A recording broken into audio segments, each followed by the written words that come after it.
This message is for my friends with glasses, bifocals, readers.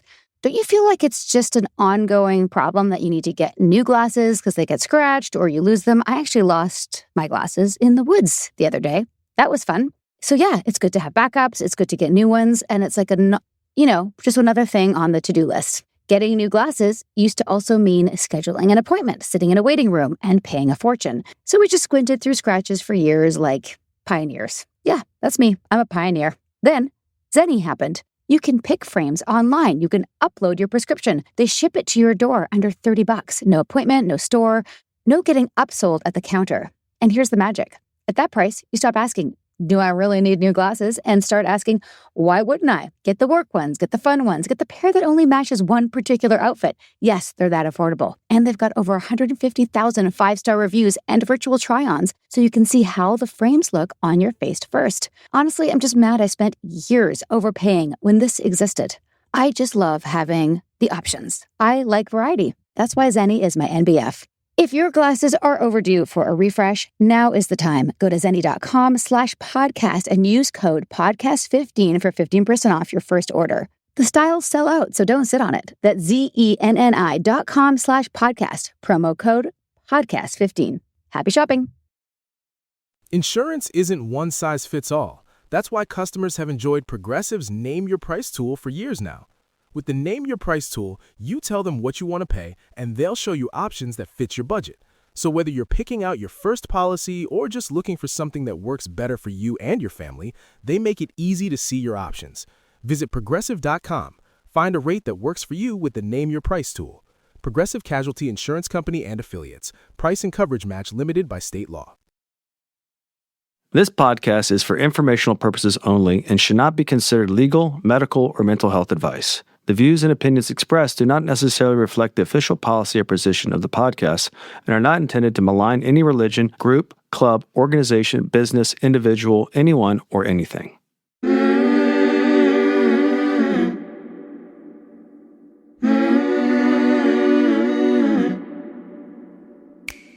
I'm Sarah Edmondson. And I'm Anthony Nippy Ames, and this is A Little Bit Culty. We woke up from a cult, and that journey was captured in The Vow on HBO and in my memoir, Scarred. Now, in this podcast, we break down the shame and secrets that make these experiences so destructive with honest conversations on how seemingly benign groups can cross into the cultiverse and how to spot and recover from trouble if it happens to you. Each week, we bring in experts, survivors, and whistleblowers to explore red flags, resilience, and even share a few laughs, because sometimes you gotta laugh. Subscribe to our Patreon for early and ad-free listening, some live Q&A, and exclusive content at patreon.com/alittleBitCulty. Welcome to Season 8 of A Little Bit Culty.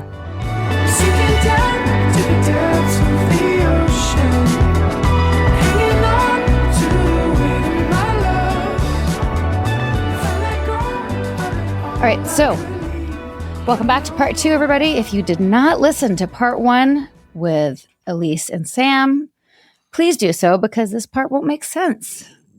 All right. Okay, so let's go back to you, Sam. You get married to your wife. You are shunned by your community.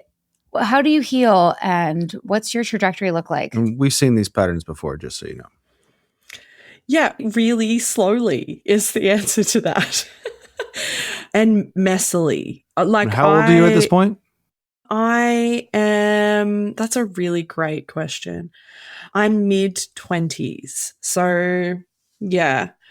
It was 10 years ago. We've been together for 10 years this year. So 10 years ago. And yeah, so mid-20s. And we church hopped for a few years, desperate to like prove them wrong, that we could be a queer couple in church and be queer Christians, essentially. That didn't quite work out. And not because you can't, just because it didn't work out for us.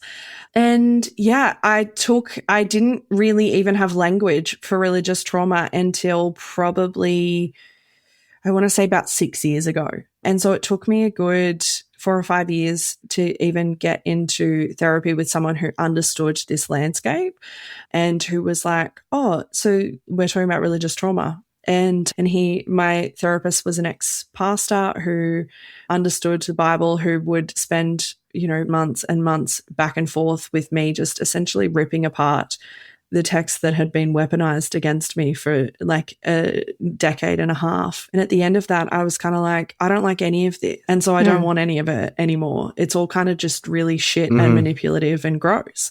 And so then I, like a lot of trauma, you don't always realize that you have it until you realize. It's kind of once you see it, you can't unsee it. And I was a former worship leader. I couldn't listen to music for about 2.5 years because it was just too activating. And like any music? Yeah.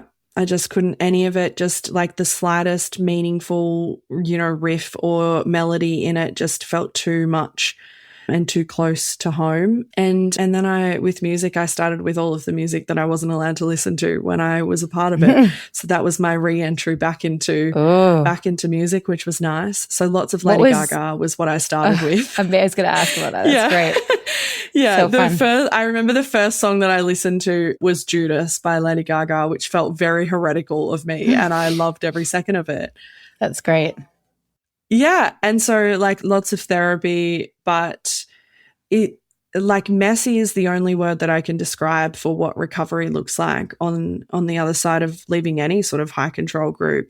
It's so unique. And mine was particularly messy because being a part of the church that I was in, I learnt to dissociate and to disconnect from a very young age. It was built into the theology. It was built into the way that the church was run. You just disconnect. And so even just being able to have language for my emotions took years. And there are still sometimes, even now, where I will notice that I have dipped into like a functional freeze sort of mode where I've just been going and yet I have no idea what I've done for the past like 6 hours. And that was not uncommon for me then. And so it's messy. And then, and we will obviously talk about when we turned something into something. Yes. Nothing into something, rather. Or shit lemons into lemonade. Yummy lemonade. Yeah. I love that you just said that functional freeze because I think that... Explain that. Because a lot of people relate to that. Yeah. I know I sure do. Yeah, what is that? So it's like, you tell us. Yeah, so a lot of people know the trauma responses as fight, flight, freeze, and fawn. And the part of a freeze trauma response that's not necessarily spoken about a lot is the functional freeze, which is where you are disconnected from your internal world and even potentially from the people around you, but nobody has any idea because you are able to just function and go about your life without even realizing. And it's often when that disconnection and the dissociation is so inbuilt in you from a very long time that you don't even notice that's what's happening. It's so second nature to you. And so actually just being able to like learn to come back into your body and go, oh, like I'm here in this moment can be really tricky, especially when being in your body and being in the present has been really unsafe for a really long time. Yep.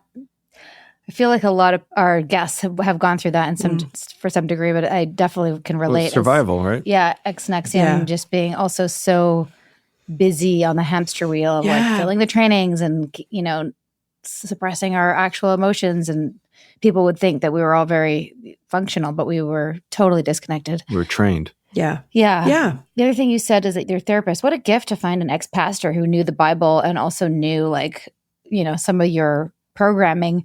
Can you give us an example of sort of maybe something that people would really relate to that's from the Bible that is used to control and coerce, that maybe one particular sort of, I don't know if the terminology is Psalm snippet, like, you know what I'm talking about? Like one particular Bible chunk that's like really weaponized.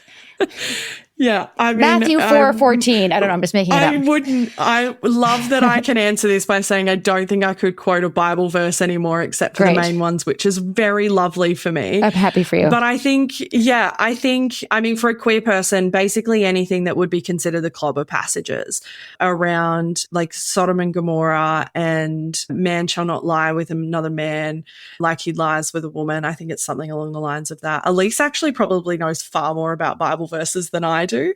She taught them, but my instinct is that at some point, like the Bible in its entirety, like as the symbol that it is supposed to represent, is the best use of it as a weapon.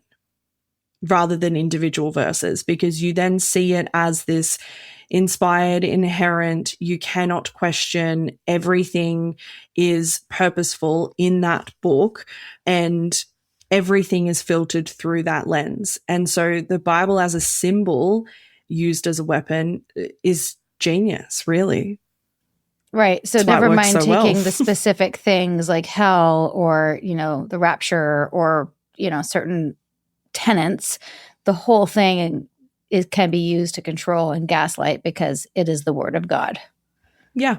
And I mean, as a base, like as a really simple, like you'll see people say in terms of like the queer lens that it says in the beginning that it's Adam and Eve, not Adam and Steve, which is like which is ridiculous, but they'll go like, God created a man and a woman. And so that's obviously the ultimate design was supposed to be.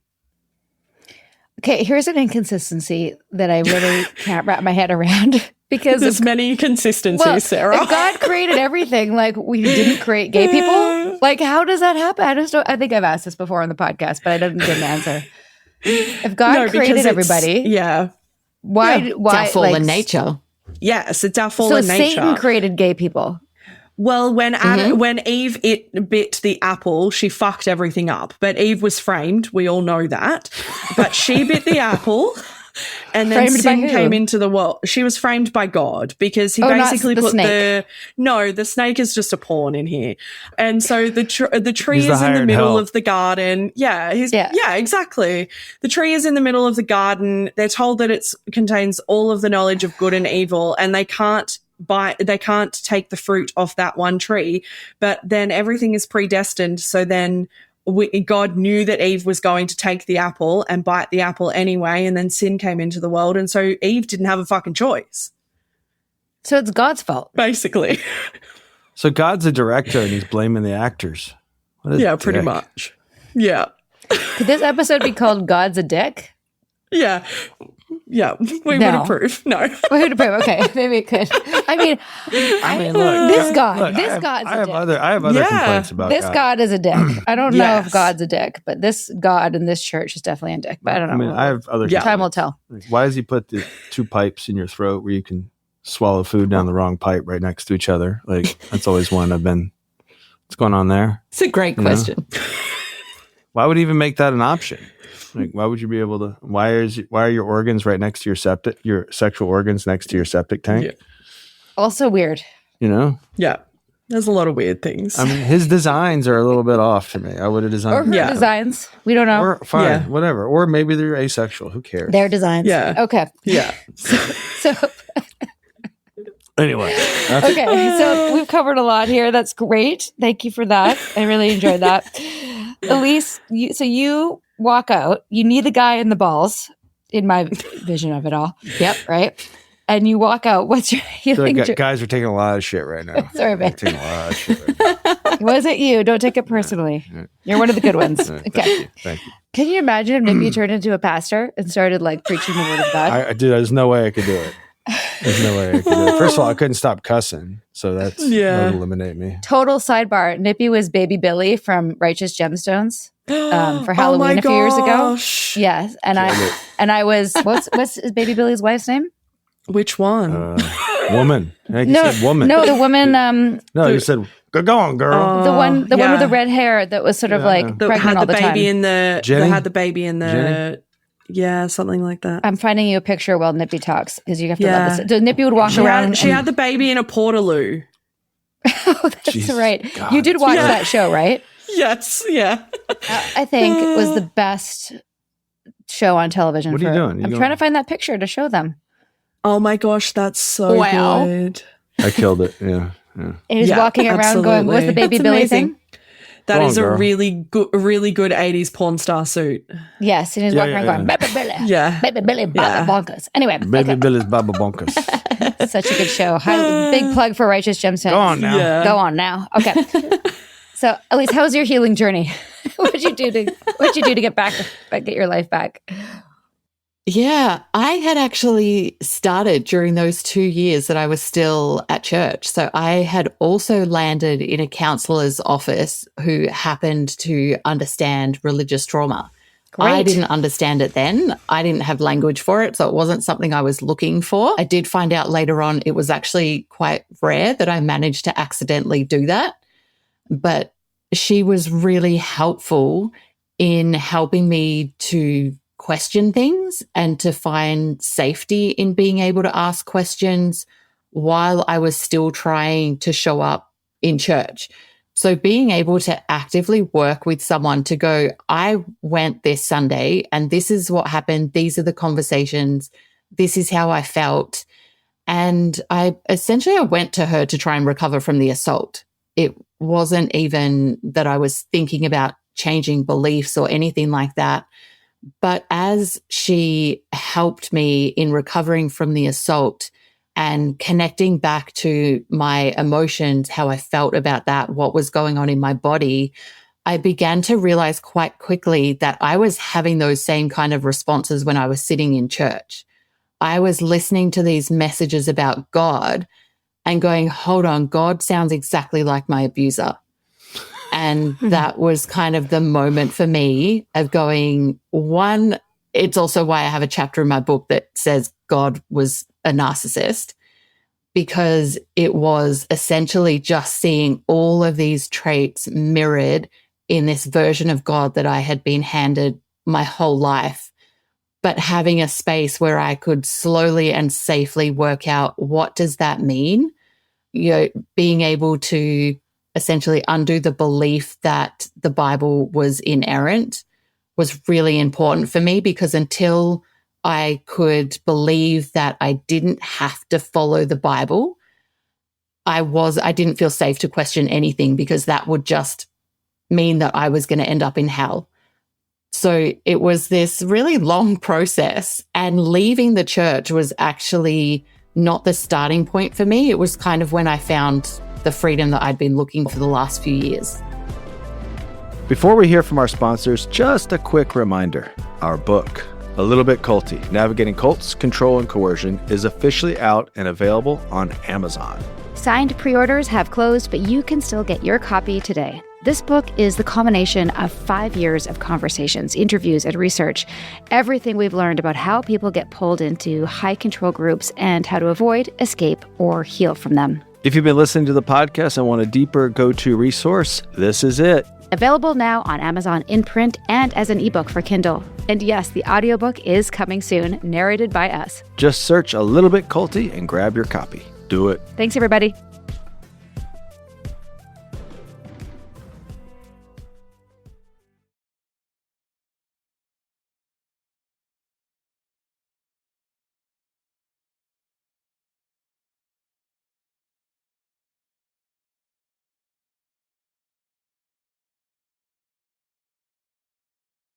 Think about how absolutely bonkers it is that we work, then just wait.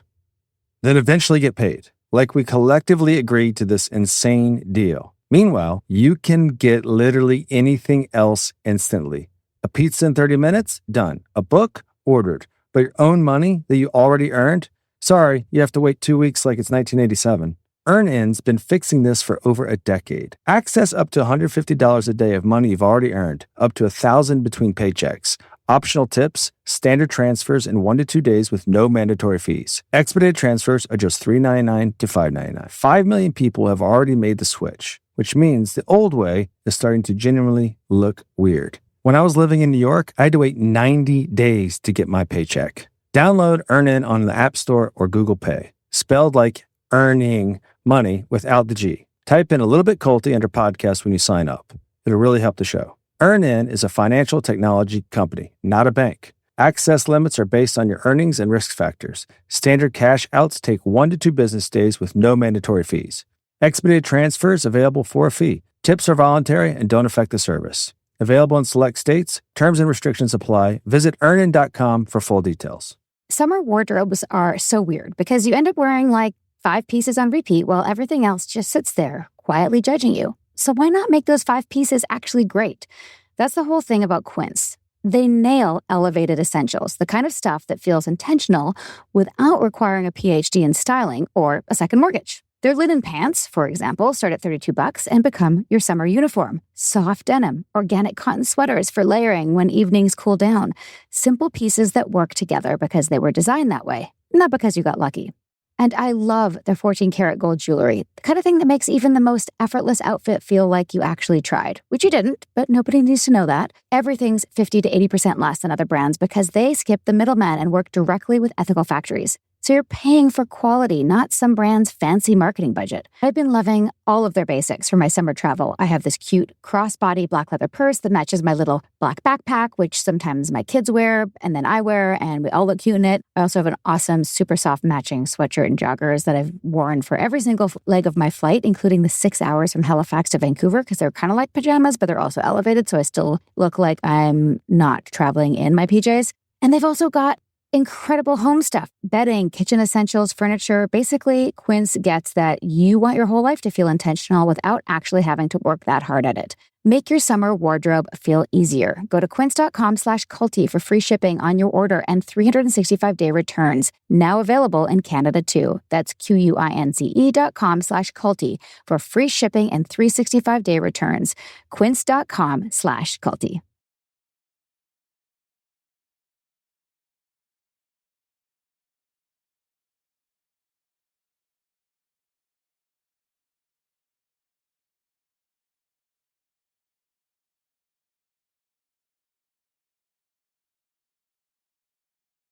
Did you skip over all the ads? We hope you didn't.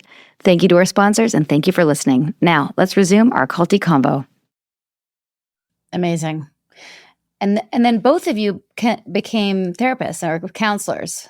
And like, how did that come about? Because you'd been working for the church for so long. What was that transition into a whole new career?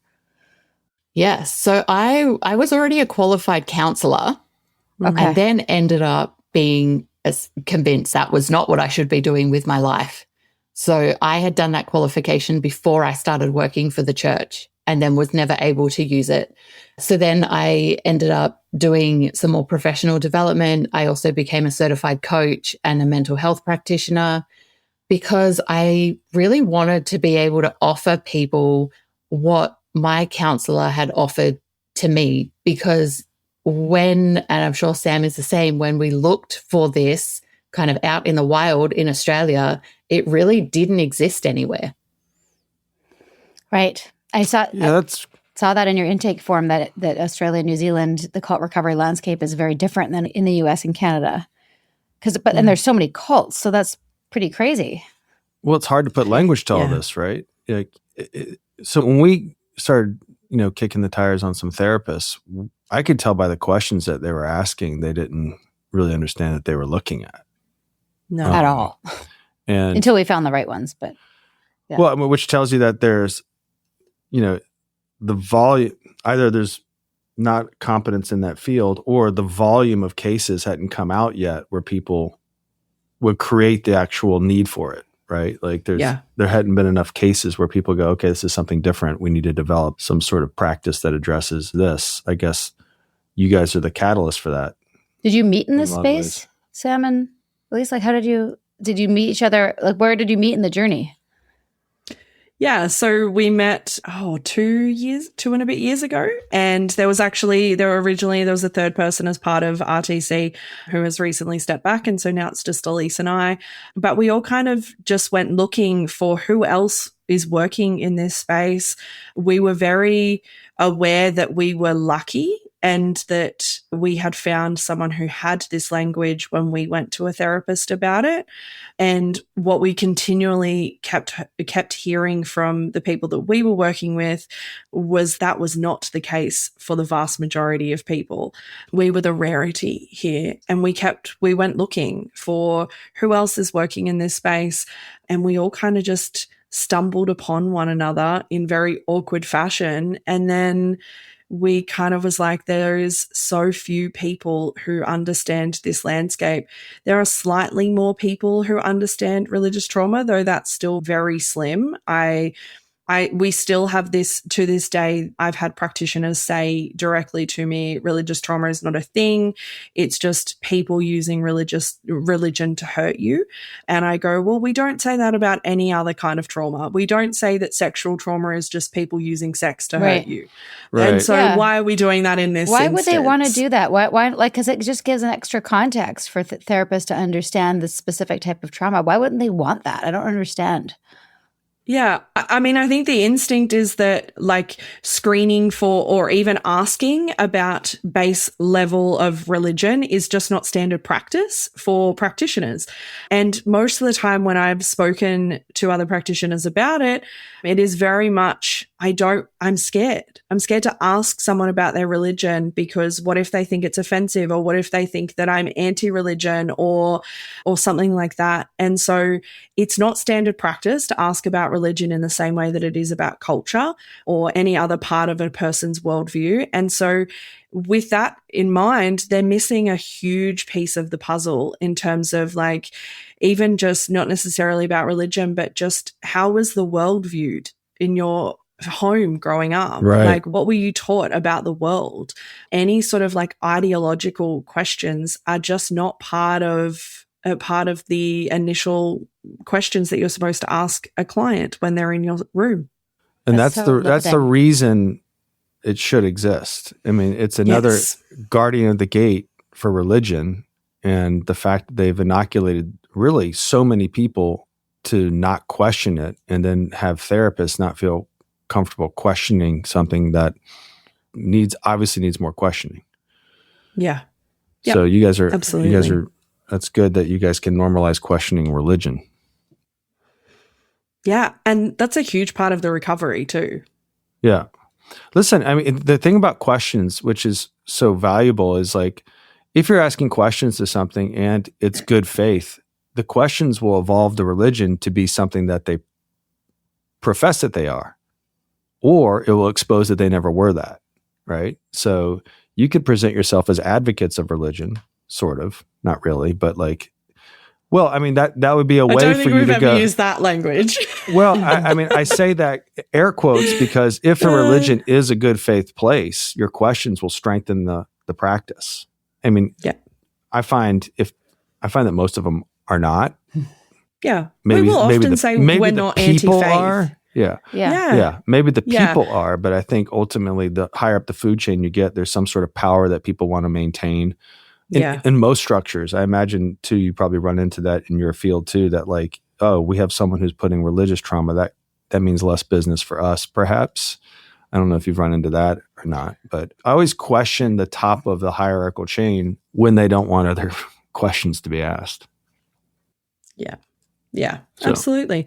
Yeah. And we will often say we're not anti-faith, we're not even anti-religion, but we are anti-harm and anti-fundamentalism. And we find that just it is unfortunate that a lot of those things just go hand in hand because, you know, a lot of abuse thrives in religious spaces because it's spiritually sanctioned and they can seemingly get away with it. And so it makes it really hard for a lot of people to spot it. Right. And everyone's trying to protect their image. I mean, there's how many religious podcasts have we done where there's some abuse that gets swept under the rug because they want to handle it internally because they don't want people to know that there's a predator, blah, blah, blah. What do you think, and also you can answer this one, what do you think, like, because mainstream therapists often aren't trained in high control group dynamics, which is shocking. And I think maybe it's changing a little bit now, or at least here. But what do you think? What are some of the most common ways that mental health professionals can get it wrong with survivors? Yeah, I think one, not being trained. So not having the understanding, not even being aware that they probably have people already in their rooms or in their online spaces that have experienced this. So like Sam said, not taking the religious history seriously. Or even like in Australia, it's so funny how often we will have a conversation and we'll be talking about cults and people will be genuinely shocked because they think we have no cults here. Yeah, it's wild. And so, that's crazy. Yeah. So there's just this culture that's a thing out there. Like that happens in America, that happens in the US, that doesn't happen. We don't have that here in Australia. And so as soon as we start kind of listing some of them off, they're really shocked. So even for practitioners to be understanding that, because if they're not, what they risk doing is just trying to manage symptoms and pathologize people instead of understanding the systems and the coercion that they've faced, not just on a personal level, but particularly in a group space. Yeah. I think the other thing that I would add is that a lot of the things that are missed is because the therapy space can actually replicate the harm that they've come from as well. And that's really hard to be aware of if they don't know that that's what can happen, because there is automatically going to be a power imbalance and a power structure between therapist and client.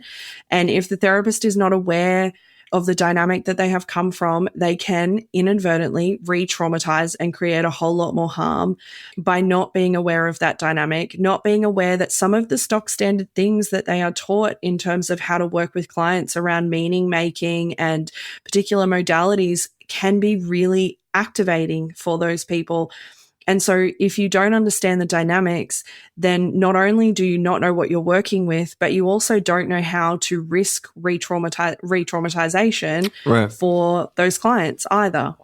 So what's the flip side to that? What does good care look like?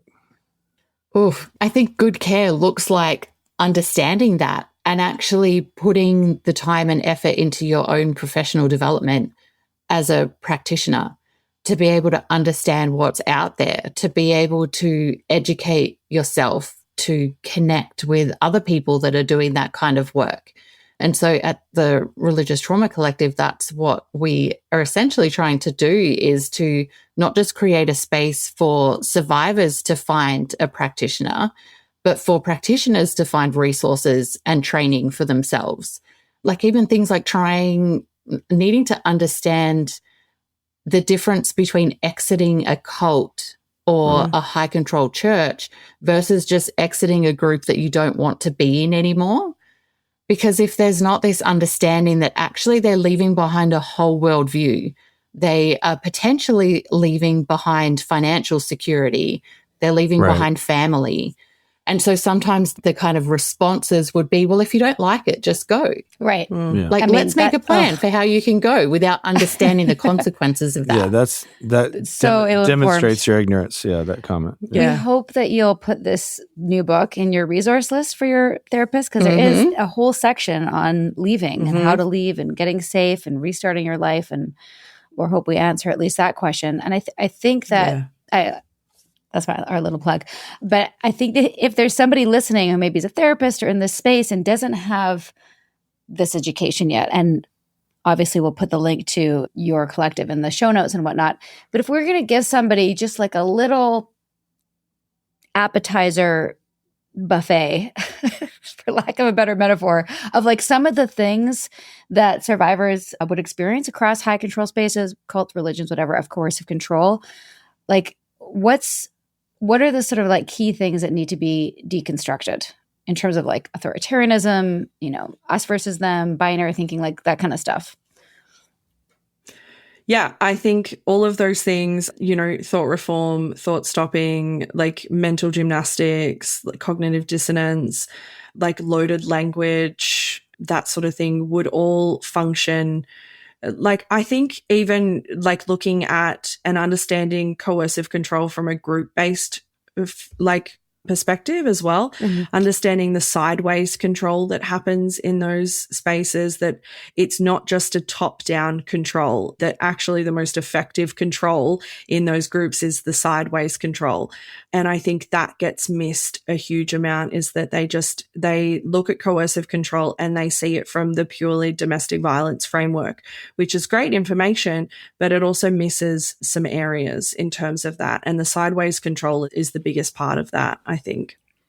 Sideways and also, I was going to say also internal control, right? Like the internal gaslighting that goes on, right? Yeah. And the binary us versus them to me seems like once you can establish a boogeyman enemy, Satan, it puts you on a side and you don't recognize how bad the side you're aligning with. You just know that it's better than the alternative.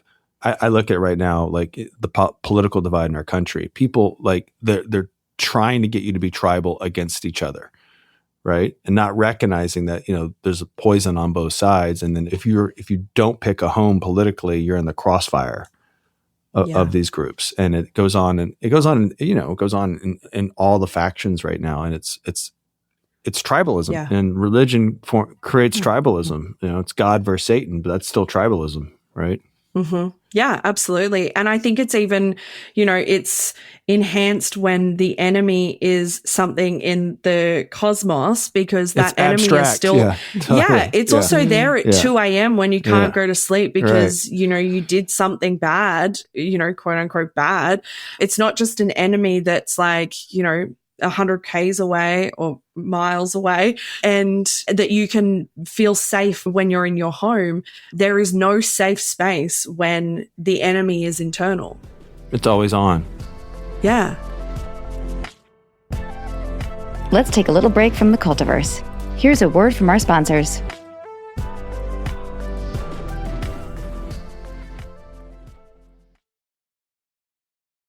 There are things in life you absolutely do not want to be transparent about.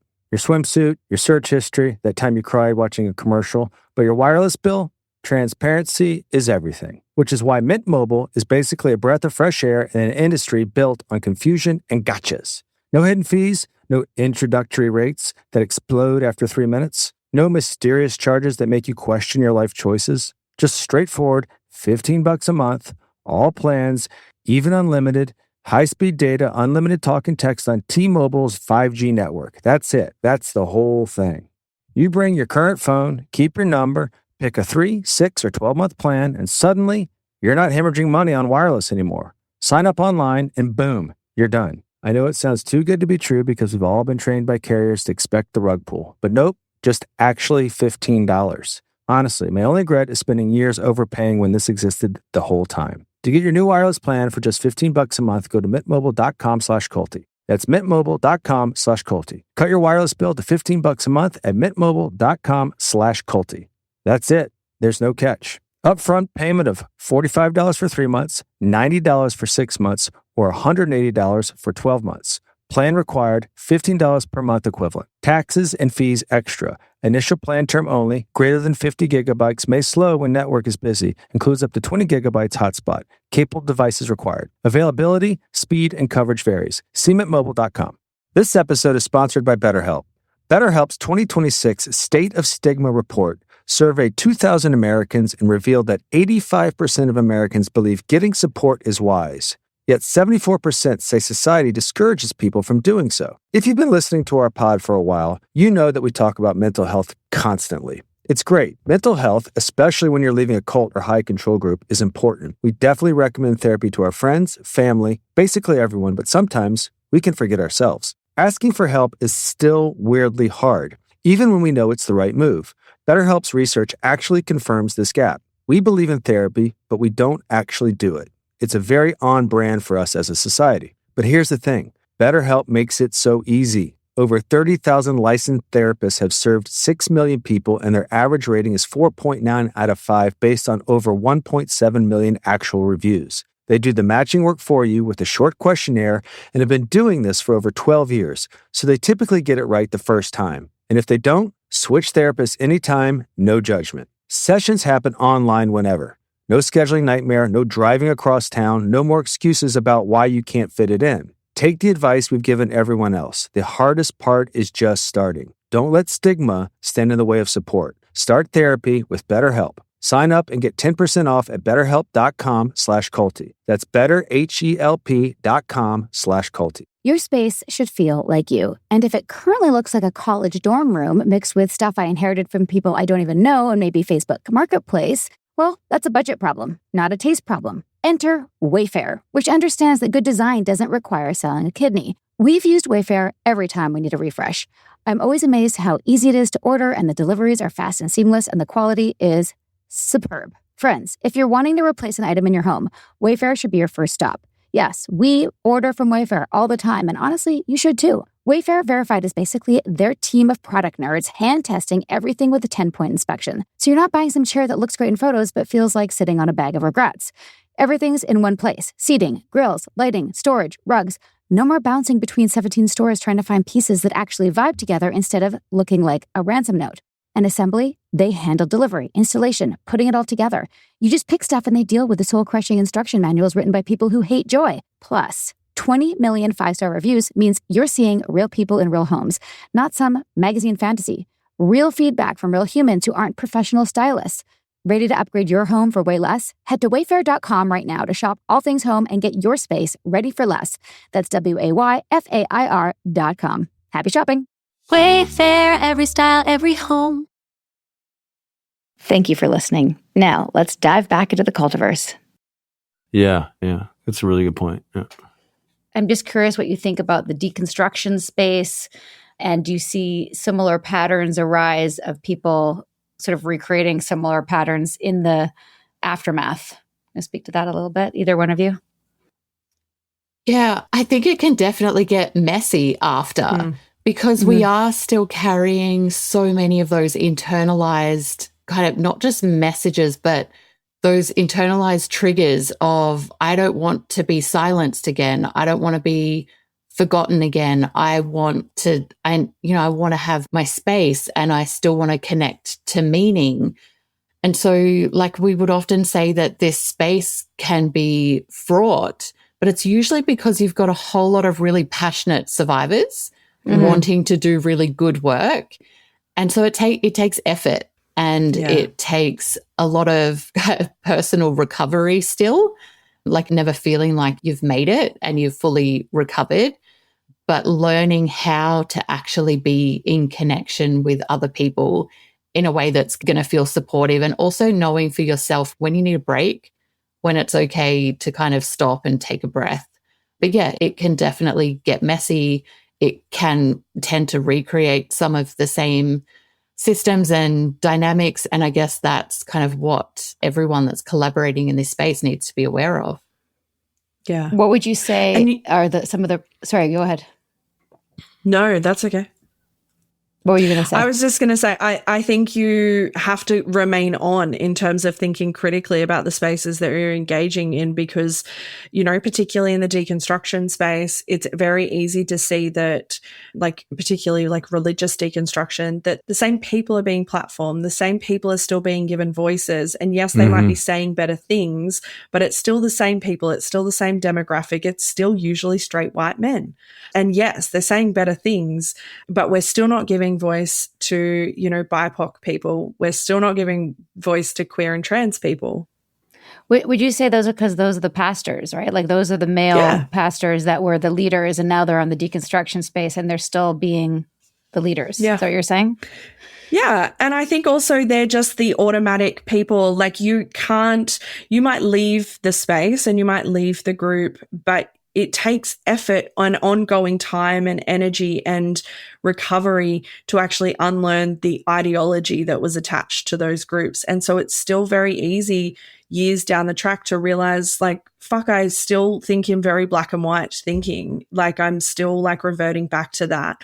I'm still reading the same type of authors that I would have. They're just saying better things. And so I think in any of the, and I mean, to, quote a very good recent book, like any group can be a little bit culty. So that sounds like a great book. Every group can have an extreme version of themselves. So it doesn't really matter what the figurehead is, who the person is, veganism versus carnivore. People can just be dogmatic about that. And it's, when does it become extreme? Yeah. So tell us about the Religious Trauma Collective.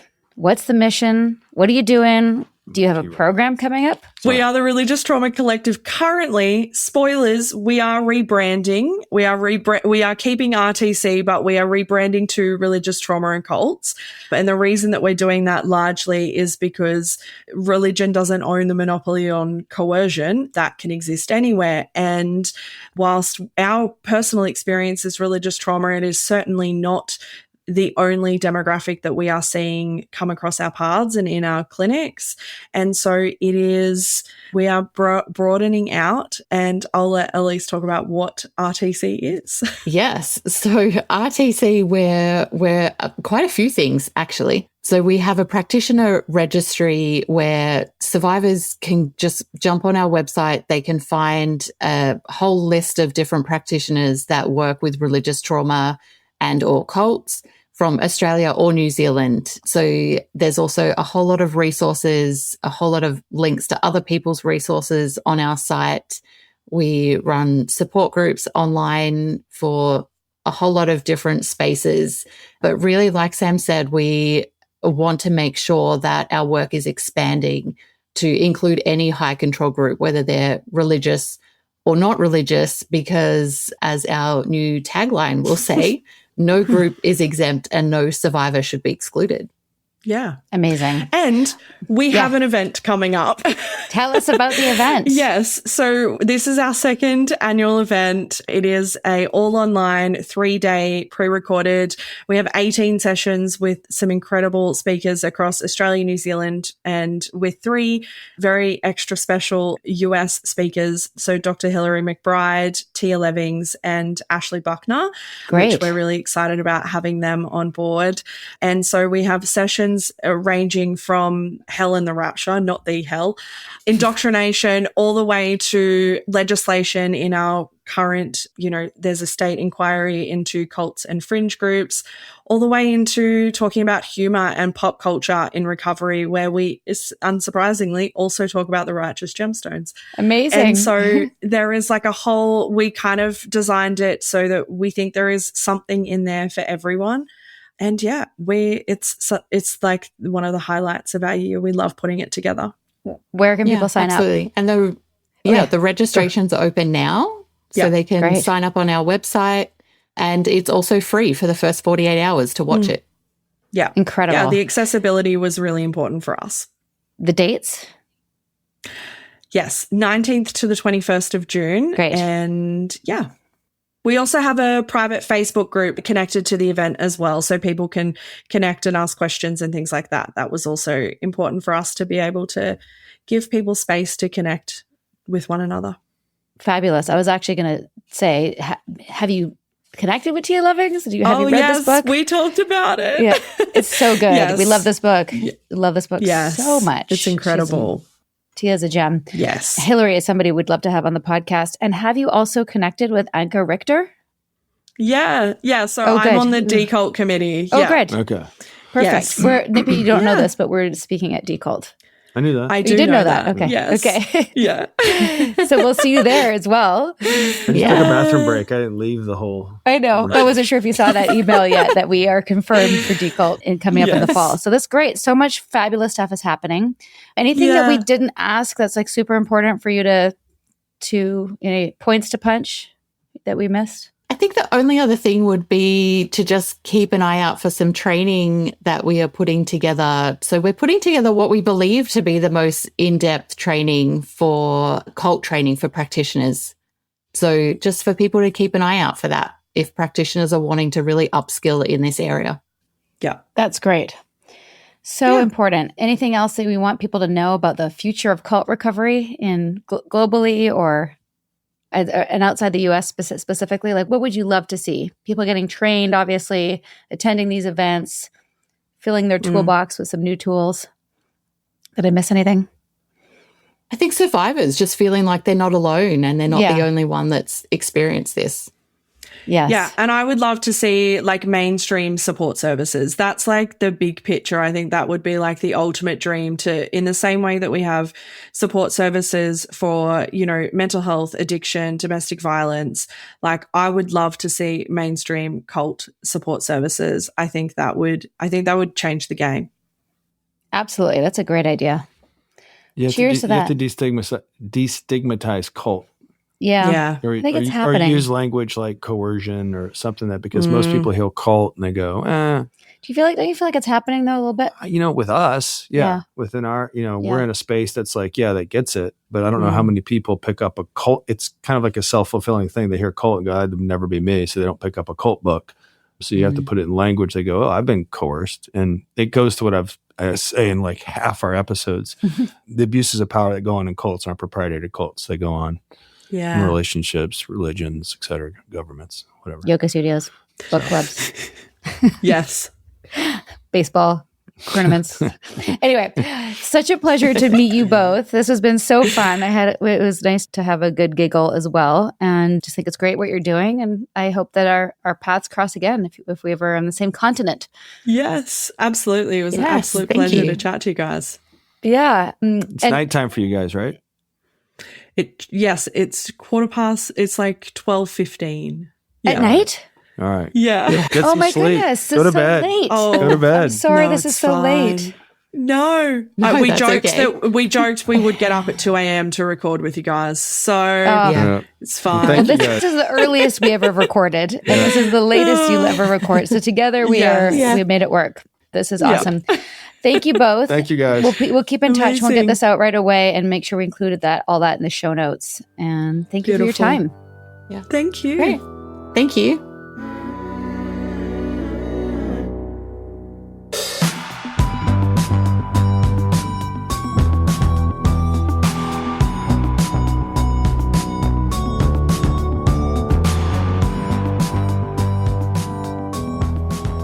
All right, everybody. We hope that you enjoyed this podcast.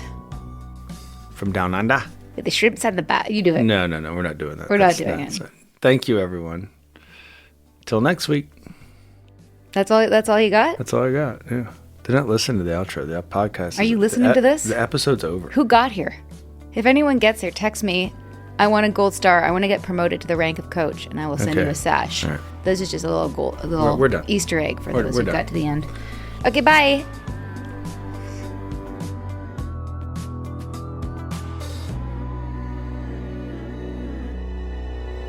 Sinking down to the depths of the ocean, hanging on to the weight of my love. If I let go of it all, I could leave, but I know I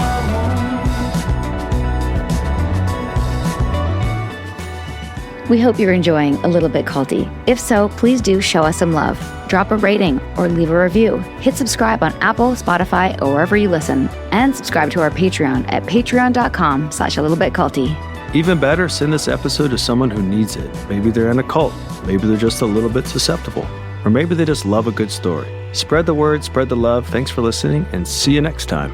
A Little Bit Culty is a Trace 120 production. Executive produced by Sarah Edmondson and Anthony Nippy Ames in collaboration with producer Will Rutherford at Citizens of Sound.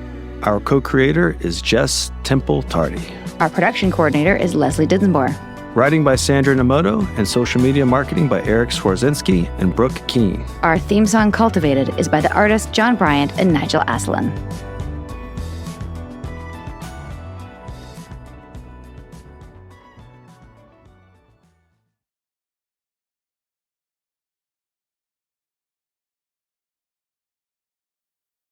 This episode is brought to you by Progressive Insurance. Do you ever think about switching insurance companies to see if you could save some cash? Progressive makes it easy to see if you could save when you bundle your home and auto policies. Try it at Progressive.com. Progressive Casualty Insurance Company and Affiliates. Potential savings will vary. Not available in all states. Why does Progressive work hard for truckers? Because truckers unite the world. They unite kids with their first drum sets and parents with earplugs. But truckers can't do this if they're not on the road. That's why Progressive has over 360 heavy truck employees to help truckers stay on time and on track. Quote truck insurance today in as little as 8 minutes at progressivecommercial.com.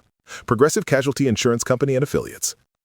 As a small business owner, sometimes it feels like no matter how much planning you do, there's always surprises, like an urgent, expensive repair. But here's a surprise you will like. With Progressive, small business owners save 13% on their commercial auto insurance when they pay in full. So enjoy a surprise for once. Get a quote in as little as 8 minutes at progressivecommercial.com. Progressive Casualty Insurance Company and Affiliates. Discounts not available in all states or situations.